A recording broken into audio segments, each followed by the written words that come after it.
What's up, fight fans and cannabis activists alike? We're back with another edition of My Marijuana Chronicles, sponsored as always by our good friends at O2 Vape. Make sure you show them some love. Check them out at o2vape.com and use promo code MyMMAnews at checkout for 20% off your order. On this edition, we have David Cummings. He's a purple belt out of Precision Jiu-Jitsu. He's a serviceman to our country serving in the United States Navy, and he's also the winner of the High Rollerz 170 pounds purple belt round robin tournament. It went down about a month ago, and I got him on this edition to talk about being at High Rollerz, everything that went down at High Rollerz, a little bit of beef that started with his boy, Uncle Renato Laranja, and so much more. First and foremost, David Cummings, let's get straight into it. When did you start training, and why did you pick Precision Jiu-Jitsu to start training out of? Crazy thing is I came from Half Gracie, Sacramento, and Jiu-Jitsu drama. At the end of the day, decided I needed to progress and like just do my own thing. And one of the guys that I actually competed against probably like 2 years prior at the time trained at Precision, and I'm like, well, this dude beat me.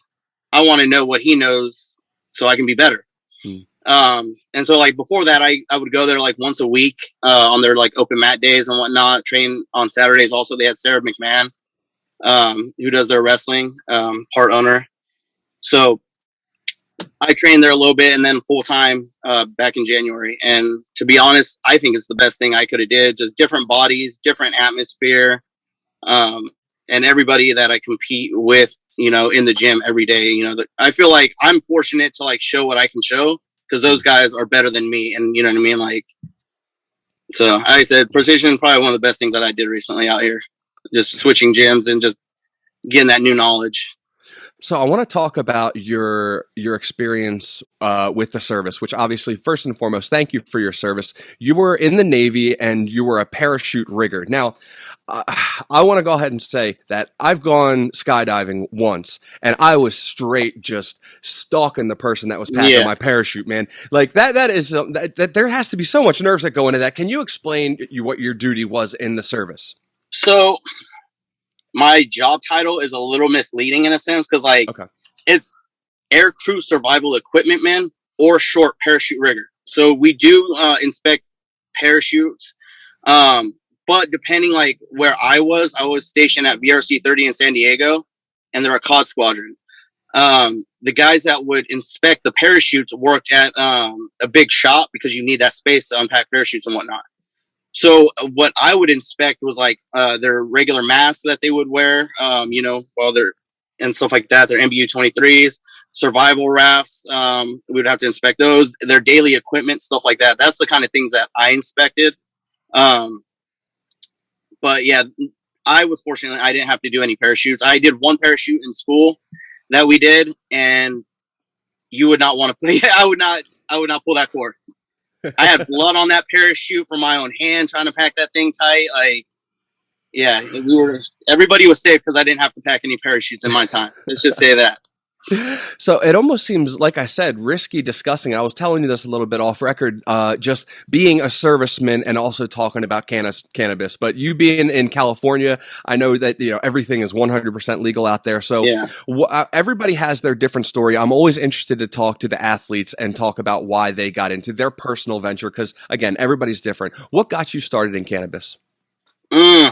So being young and dumb as a teenager and not having anything else to do started it. You know, I lived 5 years in Kansas, so, you know, you experiment, have fun, drink beer, smoke weed. And then when I got into the military, I didn't touch it, you know. But then when I got out of the military, I really didn't do it too much. But the older that I get, I used to be way more into drinking. Like when, you know, like every teenager, right? Like we all go through those drinking phases in our younger 20s. Some of us carry it on. But me, once I got to about 25, 26, I'm 31 now. But once I got to, you know, about that age, I didn't really feel like drinking was like for me anymore. And it was like smoking was better, especially like doing jujitsu. To me, it's like smoking is better for me for my jujitsu than alcohol is for my jujitsu. So like that took a step back and then the weed went forward. And I would smoke weed a little bit, you know, up till I did jujitsu. It would be more like maybe twice, 3 times a week, you know, hanging out with a friend. But now it's probably almost every day. Right. You know, I'd imagine it's nice to wind down. I'd imagine you get to be a little bit more creative when you're smoking cannabis and on the mats, opposed to being hungover and on the mats. Yeah, exactly. Oh my God. Yeah. When you're hungover, you're not getting on the mats. There's days where I slept at the gym because I was hungover. And then, one of the coaches comes by. He's like, "You training today?" I'm like, "Sorry, coach." And I'm on my way out the back door to McDonald's. And like, what a missed opportunity. I mean, and just the reality of it is just like some people will say that, oh, cannabis is the thing that's going to make you lazy. You're going to want to sit in the couch. But in the reality of it is, night after hard drinking, the last thing you're going to want to do is train. Yeah. So the bad rap is in the wrong hands, I'd say. But yeah, it's kind of how it's been for a long time now, right? Like the stigma. Mm-hmm. So. I mean, we definitely, though, I think makes jiu-jitsu, to me personally, more better. Just because, like, jiu-jitsu is painful. It can be painful. You get people that are good at ankle locks. They take your feet. You want to smoke some cannabis to not feel that pain later. Or me, when I used to train at my other spot, we used to train at 7 at night. And so by the time I got home, I'm so amped up from training, I don't even want to go to bed. Got to smoke something to get sleepy. Right. So let's talk about High Rollerz in general, man. Just what they have going on is so different. It's so original. Fusing together cannabis, jiu-jitsu on top of the music, the whole vibe together is just amazing. So again, what was your avenue in getting into High Rollerz? And not only that, but then winning the whole damn round robin of your tournament. I got to thank Logan Farr, Mr. Legless. He was the one that got me into it. He threw out that he was setting up the event. I trained with him locally out here in Sacramento, and he knows that I'm prior military, and we've talked about me trying to get on High Rollerz in the past because I know he's done it in the past. I'm like, dude, that's an awesome event. I'd love to try to get on it. And it kind of just worked out perfectly in a way because, they had the military veterans event and I was a Navy guy and I got to beat up a soldier and a Marine and piss off Hinata at the same time. I was gonna say, you knew we were gonna have to talk about that. The you and Hanato beef, you guys were jawing back and forth. I mean, it was entertaining, but let's hear it from the horse's mouth. What happened? I mean, at first, watching the tapes back, now I've learned he was trying to say Marine, not every time he was saying Maheen. So now I know he was saying Marine. Now that that's clear. But I think that's all it was about. It's just, hey, you got this Navy dude over here about to kick these guys' ass. And he knew it, and he didn't want it. He's over here in an Army jacket. I think he had a relative or somebody that was a Marine or an Army. So I think it was all team, team mentality. He was team Army, team Marine, and he didn't want nothing to do with the Navy. He should have lined up more Army guys, more Marines, because they would have kept taking L's against me that night. Like we would have saw that, But yeah, that's all what that all was about. He was just talking his shit, and I'm one of those dudes that you gonna talk shit, I'm gonna talk shit back. Like anybody can get it. I don't care. Like we can talk some smack. I'm all game. So that's what that was about. He was just trying to talk some shit to me and trying to disrespect the Navy a little bit, and I'm not about that life. For my guys. Obviously, Hanato being the comedian, the funny guy, and everything like that. But just talking about in retrospect, is that something that you hold true to your heart? Being in the Navy, something that you will not stand being disrespected. To me, I know he's not being right in that situation. He's not being disrespectful. But I'm just saying, like outside of that, just like, are you that true to heart? That Navy die hard, true to your core? So, like, I've always had, like, this saying, like, I love my country, but I don't, like, love my government, right? So, like, yeah, like, soldiers and people who would actually sacrifice and defend this country, hell yeah. Like, those people put it on the line, a lot of those people do. So, like, that is, like, something to hold high, and be proud about. Yeah. So, like, yeah, like, I wouldn't stand for somebody trying to disrespect soldiers or any other military members because that's unwarranted. Because like I said, like these people do something that most people would never do, Right. 100%. These kids are 17, 18 years old. I have conversations with my brother, when he was younger, he was talking about joining the military or doing certain things. And I'm like, hey man, do something else first. Like personally, because it's like I say, like, you don't want to end up in a situation to where you're fighting a war that you're not ready to fight. Like these kids fight wars, for politicians, for what? You know, a lot of innocent life, you know, that we've lost for the last 20 years, and we just backed out of a country and ran away. Yeah. You know, like that's, you know, like I get it. Like our government had to do what it had to do to pull out in some sense. But then in some sense, it's like you think about all those people that sacrificed their lives for the last 20 years and like imagine how they feel a little bit. You know what I mean? Mm-hmm. It's a lot of variables. You know what I mean? Yeah. So again, respect to all the military out there, and we obviously know Uncle Hanach didn't mean any disrespect in that scheme. But hey, I love you weren't having it. You weren't having it. You weren't having the smoke, and you were about that life. I think it made the event better. I think it made it was funny, man. It was really good to see just the back and forth banter, obviously in a friendly sense, but yeah. But you being in there and saying your piece too. Yeah, I'm getting to hear back the commentary during the matches and stuff like that. I mean, I said comical. So the matches in himself, man, you didn't face any slouches. Let's talk about the matches in himself. They were just back and forth. I was against the cage and I was filming a little bit myself, like, as you saw, and like just the rolling with the leg locks, the back and forth transitions. It was just a thing of beauty. Both your matches were just fantastic. Yeah, thank you. Man, those guys were fun. Yeah, it was definitely. I've only grappled against one other guy with one leg, and that was probably like 3+ years ago. And so like that's like. It's a different experience. Like you deal with Logan, you know, I train with him. He's got no feet on both. But to have a guy that's got only one leg and then like only the up to the knee on the other, like I said, it's a different vibe. And it's like, how do I roll with this guy? What tricks does he have up his sleeve? And afterwards, like I immediately like learned something from him because like the match we had when he first started, it's just like the way he enters the legs. Because he's so close to him, right? He's already on the ground. So he enters them and he like makes these little adjustments and grabs you in a certain way. And I didn't notice that at first. But then when he went against the other dude and I watched his match, I was like, oh, he did the same thing. Like these are his entries, right? So it's like, it was cool to roll with that guy and get that experience. And then the other guy, yeah, that was interesting too. Like I said, like both of them were like super fun. I got to submit them both. Fortunately, I didn't have to go to the overtime.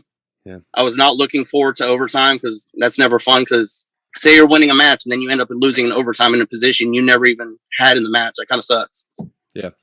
So the overall vibe of High Rollerz, we talked about a little bit earlier with the fusion of everything, but just competing under that setting, what was it like for you, just a competitor standpoint?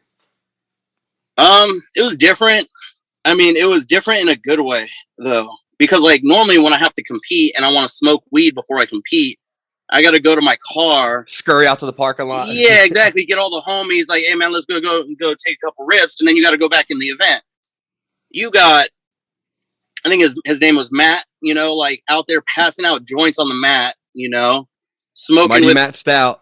Yeah. You know, like smoking on the mat, you know, I got my competitor literally right next to me, you know, and then we light up joints together. We're smoking together. Like that energy, that vibe, you know, that's just completely different, you know? And then to have the cage for that night too. Like I've never competed in a cage myself before. And like, that's a whole nother, like I said, cause you got like a wall now, you know? So that creates like this whole nother element to like how I got to compete. Yeah, like I said, the whole weed thing and them doing what they done with jiu-jitsu and marijuana and like to me, there's never been a more me thing than like a High Rollerz kind of event. Yeah, I say because like I don't have to hide the fact that I'm high before I'm going on the mats. Like it's not frowned upon. You know, they want you to do it. Not only that, but I mean, and I'm not trying to cut you off, but like going in there high, but with such high caliber athletes. Go ahead. Yeah, I had to stop smoking. At like I said, you know, like I said, we were hitting too many joints, like back to back to back. Her nephew was rolling one. I'm like, I'm hitting too many joints. I'm talking to Logan. You know, and I'm like, man, I got to slow it down a little bit because like, I'm not 100% sure where I compete on this card. And I don't want to get too faded off of weed to not perform. So I definitely had to cut it back a little bit. Yeah, so that was definitely interesting. Like I said, I've always done like a couple tokes and then gone in and try to compete. I've never gone in like trying to be blazed out like that. I gotta say too, the media table was something that I've never been a part of. I mean, usually, I might have my vape in my pocket. I'm a medical patient in Delaware, so might have, Yeah. when I go to Philly events for whatever. But when we were having MMA uncensored jiu-jitsu times right next to me, and all of us are just sitting there rolling up, that was the coolest media table I've ever been a part of.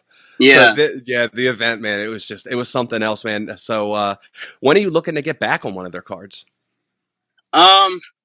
Funny story. Potentially, I know they got the Bigs versus Mighties, I think it was called, or something like that. Mm-hmm.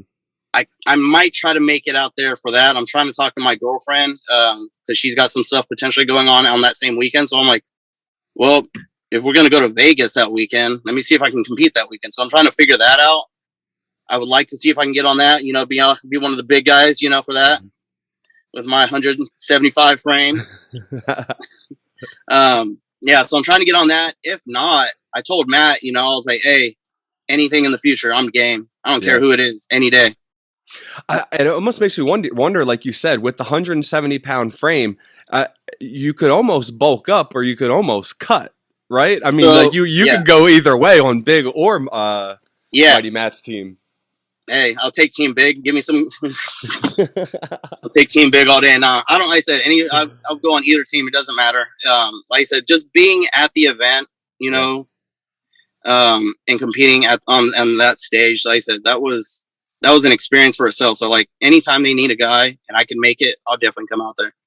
Like I said, I'm just glad I was fortunate enough to put on a good show and like be entertaining, and hopefully they'd want me back in the future. Like that was the biggest thing, like going into that whole thing. And I think I did that, and like I said, hopefully I can do it again in the future. And hopefully I get a belt. I want a belt one day. I want a weed belt. I want one of those High Rollerz belts. Those things are nice.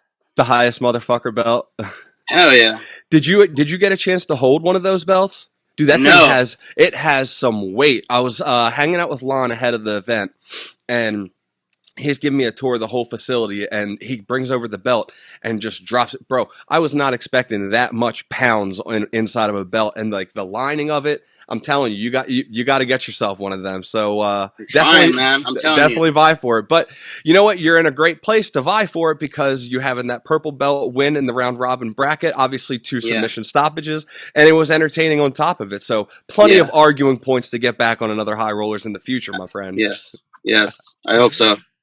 Well, look, man, I don't want to waste any more of your time. Any sponsors, gyms, any of your friends, anybody you need to shout out, brother, as well as social media, because obviously, the platforms is what gets people to watch nowadays between YouTube, Instagram, Facebook, whatever you got. Let's hear it, brother. I mean, if you want to follow me, if you about that Instagram life, 805 Jiu-Jitsu is me. I ain't got no sponsors, but if somebody wants to give me sponsors just so I can go back to Nevada and compete on High Rollerz, that's what's up. Only person that I can think of right now is I got a homie named Allie Ryder.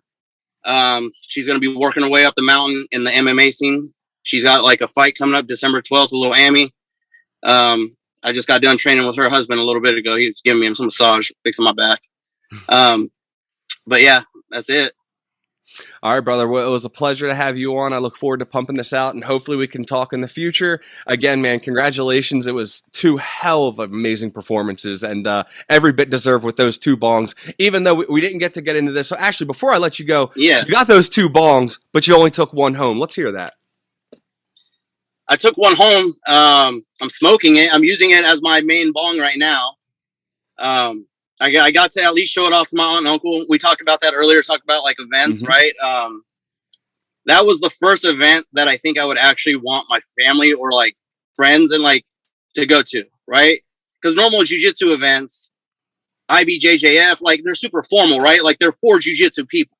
If you don't know the submissions or certain things, it's not as entertaining or as fun to you as a spectator. That's right. It's not the entertainment atmosphere isn't there. Exactly. But at High Rollerz, like that's why I wanted my girlfriend there and her nephew there. I'm like, hey man, this is gonna be a different vibe, a different energy. This is gonna be more like an MMA kind of atmosphere a little bit. Like so like that's why I wanted them to come. And like I said, like in the future, I'm trying to get my aunt and uncle. My aunt is a huge stoner. And so I want her to come to this in the future. I got to show the bong to her. So we got to take a toke out of it. So like I said, like that was to me, that was awesome. Like my aunt and uncle got to got to watch that, put on a show for them, and they're veterans also. They both served in the military, so I got to serve. They were both actually in the Navy, so I got to make them proud a little bit. Awesome, man. Well, again, looking forward to seeing you compete in the future, and looking forward to talking in the future. And thanks again for your time, brother, and thank you for your service. I appreciate it, man. Have a good one.